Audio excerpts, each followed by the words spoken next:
पिपलनि बांसिन माने मावथिफोरानो बांसिन भटार रायजोआनो जोंजों दिनै माने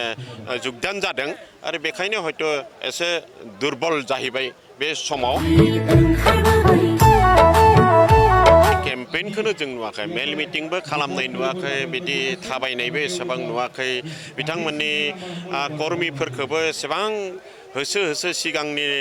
इलेक्सनफोराव जेरैबायदि खस्थ' खालामदों बेबायदि खस्थ' खालामनायखौ जों नुवाखै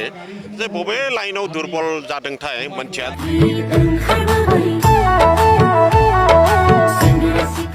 बिराद गोजोननाय खुसिनि बाथ्रा दिनै लोब लोब लोब लोब लोब मोनसे समस्थियावनो मोनसे वेब सृष्टि जासिगोन दिनैनि उनाव बे समस्थिनि गासैबो रायजो राजाया गुबुन दोलोआव जे थागोन ना थाया आङो सन्देह जादों कारण दिनैनि दिनाव मोनसे कार रेलि जागोन प्राय 2000 बेलेग बेलेग दोलोनि सुबुंफोरा जोंनि दोलोआव जइन जाफैगोन आरो बिथांमोनखौ जोङो मस्ट वेलकाम खालामगोन आरो खावलायनो लुबैयो गासै रायजो राजाखौनो जिहेतु जोङो दायो बिपिएफ दल हिसाबै हाग्रामा महिलारिनि दैदेननायाव बिटिसि सरकार बानायदों आरो जोङो बिपिएफ दोलोआ जिहेतु एनडिए नेशनेल डेमोक्रेटिक एलायन्सनि मोनफा अंखिदार राजनितिक दल जाबाय दा बेखायनो फैबाय थानाय बोथोरफ्राव असम सरकारा डक्टर हेमन्त बिश्व शर्मानि दैदेननायावनो जे असम सरकारा दाफुंजागोन बेखौ दिनैनि आसामनि राजनितिक जि पिक्चार बे पिक्चारा जोंखौ बुंगासिनो दङ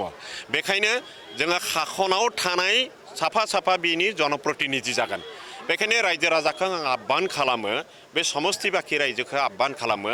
बैबो जाहाथे खाखक गुस्थिजों थाफानानै जोंनि समस्तिनि उन्नयन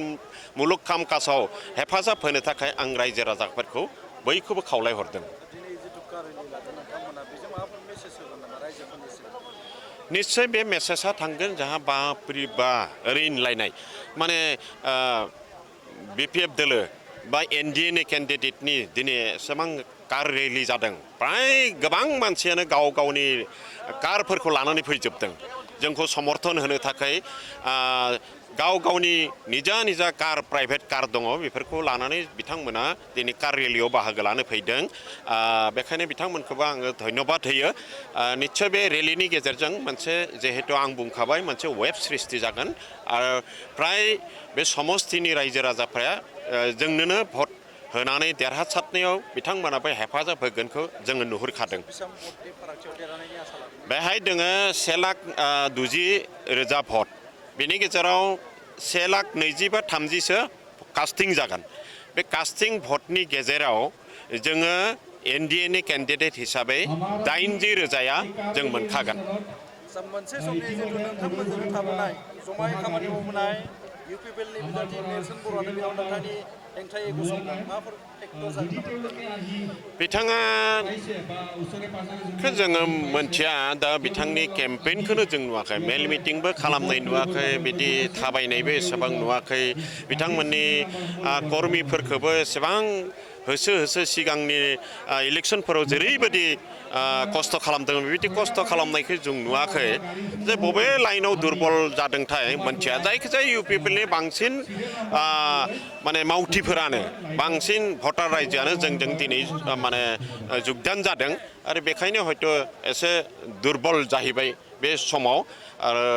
जोब एसेबां फेक्टर जागोन होननानै जों सानाखै आं देरहानाया निस्सय दिनैनि पिक्चारा जोंखौ बुंगासिनो दङ जों देरहागोन